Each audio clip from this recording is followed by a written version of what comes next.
There are plenty of theories about how learning occurs. Today, our guest, Dr. Josh Eyler, talks about biology, the brain, and learning. Produced by Innovate Learning, maximizing human potential.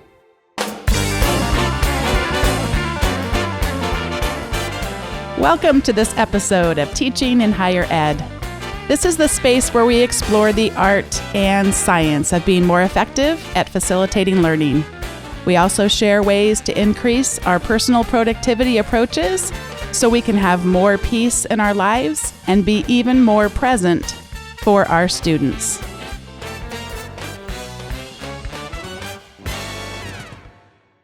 Welcome to this episode of Teaching in Higher Ed, episode 16. Today I am joined by Dr. Josh Eyler. And Josh, welcome to Teaching in Higher Ed. Thanks very much. Good to be here. I am going to do my best at giving justice to your experience in higher ed. I know you got your PhD in medieval studies from the University of Connecticut in 2006.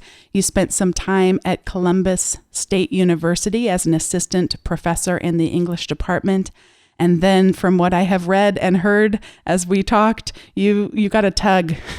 You got a tug to move in a different direction. Why don't you tell us a little bit about that move and the tug that you felt to go in a different direction from a traditional academic professor track? Sure, absolutely. I had actually, as a graduate student, read Ken Bain's wonderful book, What the Best College Teachers Do. And it sort of opened my eyes to the fact that there was a larger field of faculty development and groups of individuals who worked with people on their teaching, and had made it a goal for myself once I got tenure that this was something that I wanted to pursue. And so when that happened, I was fortunate enough to get the opportunity to move to George Mason University in Virginia and take the role of Associate Director of their Center for Teaching and Faculty Excellence, and most recently have landed at Rice University, where I'm the Director of the Center for Teaching Excellence.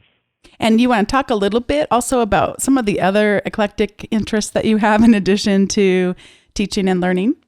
Sure. A lot of my research and literature has been on Chaucer and other medieval authors, but I'm also very interested in the field of disability studies and have done some writing on representations of disability in medieval literature, even modern children's literature.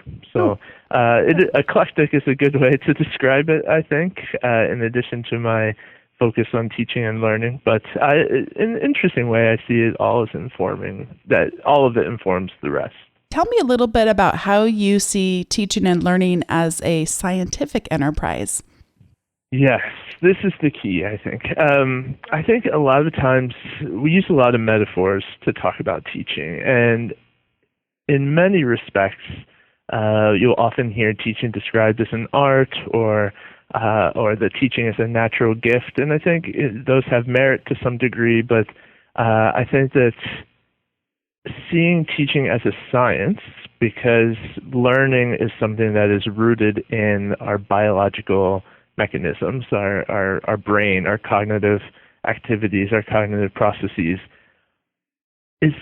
allows us to create a model of teaching where everyone can improve. Everyone can become a good teacher by implementing certain principles that are rooted in science and the biology of learning. So, in other words, there are ways to improve. There are ways to become a better teacher as long as we know how human beings learn, and we're willing to put those into practice through the lens of our own discipline, and always, I try and emphasize this, always kind of paired with a genuine empathy for students and an interest in their development as learners.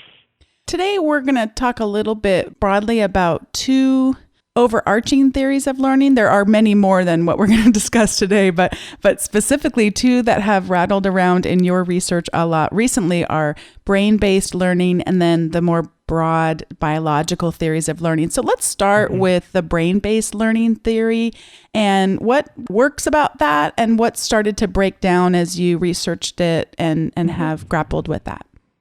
Brain-based learning theories, they've gone by a variety of names, but really over the last few decades and primarily in K through 12 research, they've been focused on how we can take information from the cognitive sciences, neuroscience and cognitive psychology, and apply it to our work in education. And some amazingly important discoveries have been made. I think a lot of fundamental concepts about the brain and the ways we can use those concepts to design better courses have been really influential.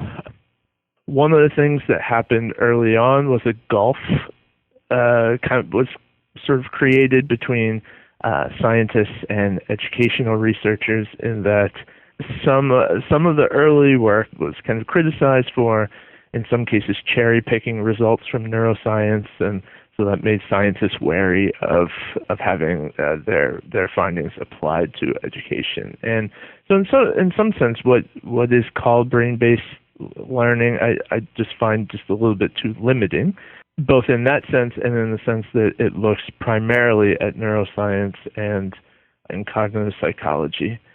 I also, to some degree, new fads like using kind of popularized games to expand your cognitive capabilities use brain-based learning theories as their hook to be able to sell their product to people. And so I see the term kind of loaded.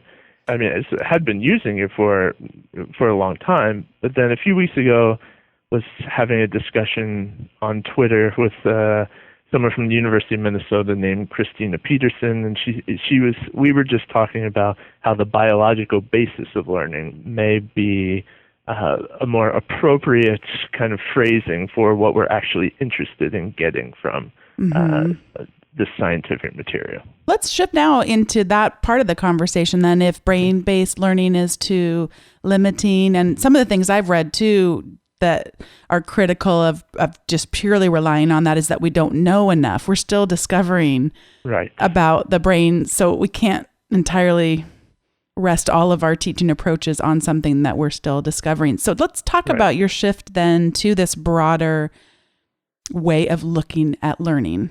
Sure, and I think that that's a very important criticism that's been made of it, that we're still learning so much about the brain, and the research, some of it's in early phases and things like that. I do sometimes think, though, that people might take that too far, because there are things that we know for certain about the brain. For example, that when we learn something, the brain changes. And I doubt we could find a neuroscientist who would deny that. And so I think being able to separate what's in the early stages from what has been proven and that we can apply. There's a really wonderful book called The New Science of Teaching and Learning by Tracy Takahama Espinosa, and she has a whole list in there, did an exhaustive study of what is known and what is more of a myth. That's a really important criticism. To anyone who is listening and thinking, where's my pen? I will have anything that is mentioned by Josh on the show and by me, I'll have all of the links in the show notes, and I'll talk about how to find those at the end of the episode. But relax, you can set down your pen and keep listening. I'll capture all of these links as we go. So tell us about the biological basis of learning. Sure. So one of the reasons then I think it's important to go a bit broader is not that we don't have anything else to learn from neuroscience, but that it would help to bolster what we are learning from neuroscience if we expanded the breadth of our understanding from neuroscience to also include things like evolutionary biology and human development. Expanding that allows us to kind of expand the biology from simply the brain to more of a holistic concept of human biology and how it applies to learning. I think it also provides important context for anything that we are learning, and in some ways allows us to create kind of a robust framework for being able to decide what is valuable, what can we learn from and apply to education, and what still needs to be developed. Can you talk a bit about your journey as a teacher and, of course, now a teacher of faculty in terms of how this learning theory has impacted your approach to teaching? Yes, absolutely. Well, one thing it has not done is I don't see students as, subjects of experiments or anything like that. And I think that's another criticism that people have levied against it. And I think using it in that way is detrimental to our larger goals. But I have found that understanding teaching and learning as a science and presenting the scholarly approach to it, and in fact the scientific data that we can bring to it, has really created a bridge from some of the anecdotal accounts that you might find about teaching to discussing teaching in a way that really makes sense for faculty. Mm-hmm. All the faculty I work with are, and have always worked with, are scholars in their disciplines, and so talking about teaching in a scholarly way, talking about it in a scientific way, has really allowed or helped to talk about teaching in ways that make improving what we do in the classroom and creating better environments for student learning a reality. Let's look at that a little bit further, because I think sometimes people who haven't studied much in this field may interpret the scientific aspects of it to something we can make quantitative that causes a lot of frustration for faculty, and that's the student evaluations at the end of the semester. So can we talk about, because that of course has tons of flaws and that would take a lot of time to go into, but where does the scientific approach come in, and how is that then different than those course evaluations at the end? Sure. Well, I'll give kind of a concrete example that I tend to talk a lot about. One of those topics is the issue of prior knowledge. And all of us are interested in finding out what our students know when they come into class, what their prior knowledge is, how to assess what's strong about that prior knowledge and what might be incorrect or weaker. Some educational research talks about it as mental models. Some use more anecdotal approaches, but coming at it from a scientific perspective, I found has been really useful, and that the faculty with whom I work have really latched onto the notion that prior knowledge, which is what a lot of the cognitive research on education has shown, that prior knowledge is actually a biological construct, right? That knowledge is made up of networks of neurons, and that it is fixed, and it is an actual structure, so that we cannot change the prior knowledge that our students come in with. If they come in with incorrect information, Alexander Hamilton was a president, for example, right? They come in with that. We can't change it. We can only build on it and create an environment in which that knowledge would fail in order for them to then build new knowledge on top of that. Mm-hmm. An easy example I use is the bowling ball and the feather experiment in physics, that students come into classes with prior knowledge that heavier things fall faster than lighter things. And the idea that in a vacuum that would not be true can sometimes conflict with the prior knowledge that's already established. So telling a student that's wrong 100 times will still not change the fact that knowledge already exists. And so showing a YouTube video of the experiment in action is one way to create an environment that will build upon that weak prior knowledge and create something that is more that is not only correct but more substantial. Tell me about how it would enter in then with something that's more complex, that scholars would see the truth from much different paradigms. So how do we teach our students in more of the humanities, more of an area of great complexity and great debate? In some cases, in many cases what's happening is not or weak prior knowledge, but the necessity to build networks of knowledge. Mm-hmm. And so one of the things we know about the brain is that it prizes novelty. Those kinds of questions are the exact questions that we want to be asking of students, rather than more rote memorization-based questions. Mm-hmm. So I think that's the first important premise there. The sorts of big issues that even scholars wrestle with, I think one of the things we need to keep in mind there is in presenting multiple perspectives on an issue, you are then allowing students to wrestle with the difficult material in such a way that they are building knowledge that is useful for interpreting similar situations later on, if that makes sense. So you're creating an increasingly complex network of knowledge as opposed to isolated kind of unique modes of knowledge. Yeah, I was thinking about the other day, I teach an intro to business class. And so they're just being asked pretty simple in a format, being able to distinguish, in this particular case of what we were reviewing, distinguishing natural resources from capital. And they needed to understand that natural resources are things like land and oil. And so this guy says, but isn't land also capital? Because if I own land, it's worth something. And I thought, oh gosh, it was one of those situations where for some of the people in the class, they're just building a vocabulary that's completely new to them. They've never taken a business class before. Maybe they're a English major who just got told, or a lot of times the students who are studying to be physical therapists, then they come and the professor says, you just need to take one business class to know this entire field, of course, because you're going to get that in one class. And anyway, I thought it was so funny just teaching so many different levels of students that all come in with such vastly different prior knowledge. It's a fun challenge to have. And that was a time where I felt a bit like I stumbled because I thought, well, yes, but some of the people aren't ready to go there yet. They don't even know what capital means yet. At any rate, it's just a fun challenge as educators, I think, to be dealing with this prior knowledge and how important that is. Definitely, and a lot of great suggestions in other branches of the scholarship of teaching and learning on how to assess that prior knowledge, how to design assignments that will allow people to reach students of no matter where they're coming in. And so it is, I agree with you. I think that is the great challenge and one of the wonderful challenges of being a teacher. Would you share with us about a time that you recall having a failure as a teacher that then shifted your thinking about how we learn, how our students learn? Well, some of it was prior knowledge because I do teach about the Middle Ages. And so students bring in all kinds of ideas about knights in shining armor and dragons and damsels in distress and things like that.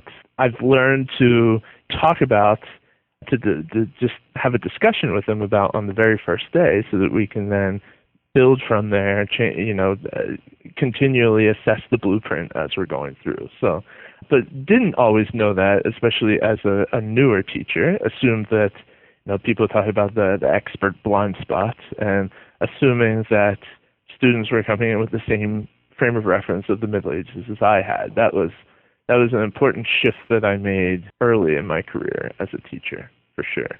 You work now a lot with new professors or people that are finding newfound focus on their own teaching.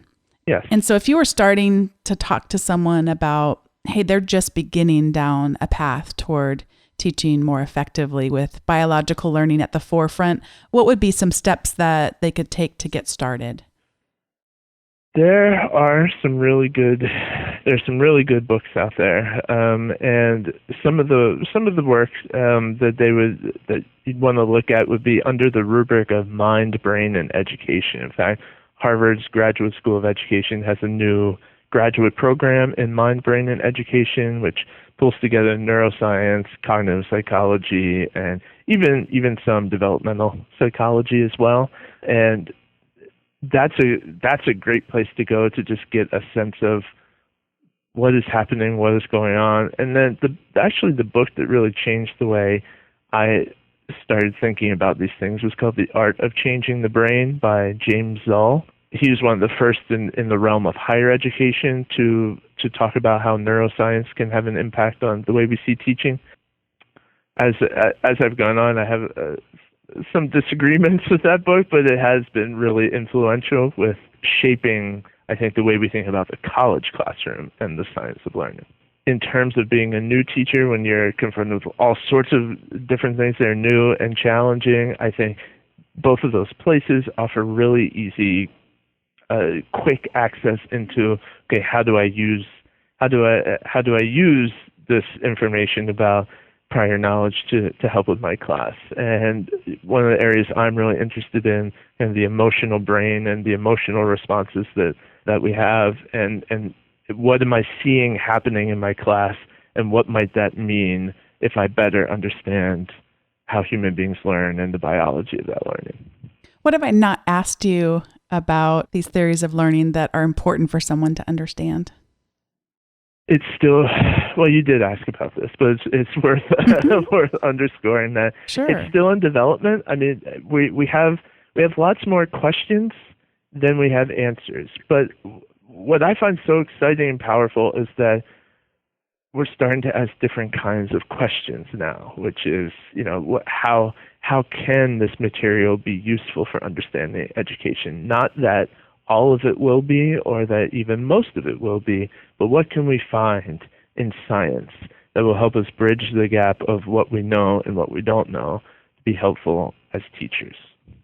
One thing I've discovered from talking to you today and also reading a lot of what you post on Twitter and your articles and blogs is that at the heart of all of this, and I'm not sure, I feel like it has been there, but I'd love if you would just touch a little bit on your orientation toward the student and talking about, if we could spend just a couple minutes about your analogy of what separates us from our students, nothing but a breath, a comma. And I will link to this post because I'm sure we won't be able to do it justice in a couple minutes, but I do think it speaks to your real spirit of just serving our students and not having there be this great distance between us. So would you share a little bit about that? Because I think it does inform a lot of your work.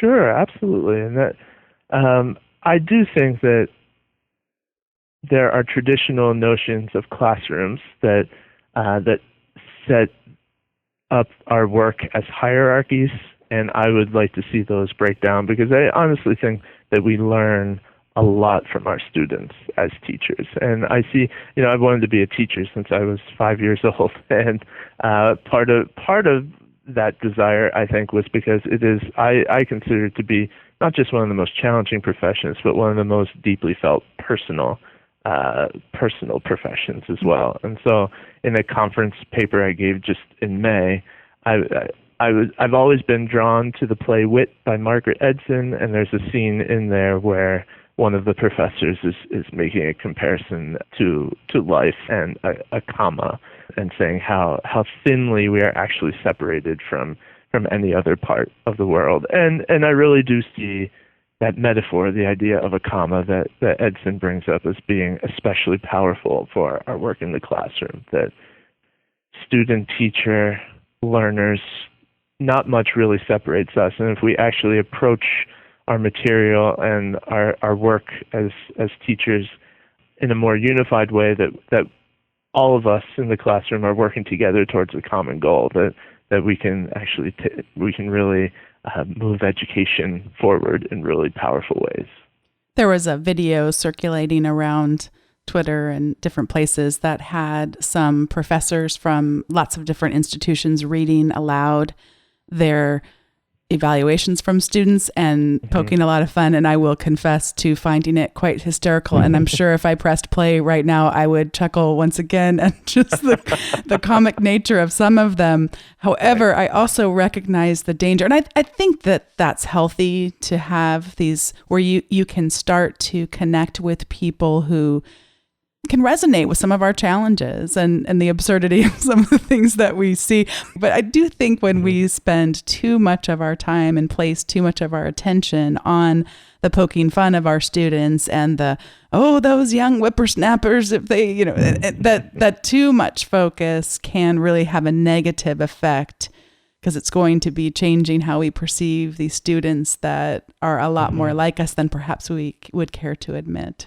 Oh, that's a great way to phrase it too. I agree. This is part of the reason that I often say that empathy is the foundation for all good teaching. But in this particular case, I mean, you're right. Teachers are human beings, and everyone needs an outlet to kind of express the frustration that they have. But I do also feel very strongly that there's a vulnerability in the teaching learning interaction, that students put themselves in a very vulnerable place willingly to say, I don't know this. Will you please help me learn that? And that's a kind of that's a sort of move that I mean, it's almost sacred, right? That they're doing this, and that we have to take that and value it very highly. And so by them doing that, by them putting themselves in that kind of vulnerable position, to then do anything to dishonor that by criticizing students in public. You see it a lot on social media too. Facebook and Twitter, people kind of complain about students, and to a certain extent it's venting, but it can cross the line into, I think, kind of disparaging the important connection and relationship that makes teaching and learning so successful when it can happen. On the topic of recommendations, Josh, I'm going to give you a minute to think about it. And for mine, I want to share, I've mentioned this in a blog post, but in case anyone missed it, I love the podcast app called Overcast. And Overcast there are a lot of podcast catchers out there. And this one I just have found to be incredibly easy to use and also powerful. It's a free one. It's called Freemium. So they're wanting us to try it out. And then for $4.99, you can unlock some additional features. I'm just going to mention a couple of things. It has a technology called Smart Speed. I've never seen this in any other podcast app before, but it takes out the silences and shortens the length of the podcast without it sounding as artificial as when we speed it up to 1.5 or 2 times and then they sound like cartoon characters. It's amazing to listen to because the voices just sound so natural, but you are able to get through a lot more podcasts on your drive. They also have a feature called Voice Boost where it normalizes the volume so the speaking is loud and clear, but you don't find the great ebbs and flows for people that haven't invested in the podcast equipment that we have that does that for you on our end of things. And great things with playlists, and it's just really clear and easy to use. So it's, as you get to know it more, you can use more of the features, but it's worth a mention. That's the Overcast app, and I will put a link to that in the show notes. Josh, how about you? What is your recommendation for the listeners?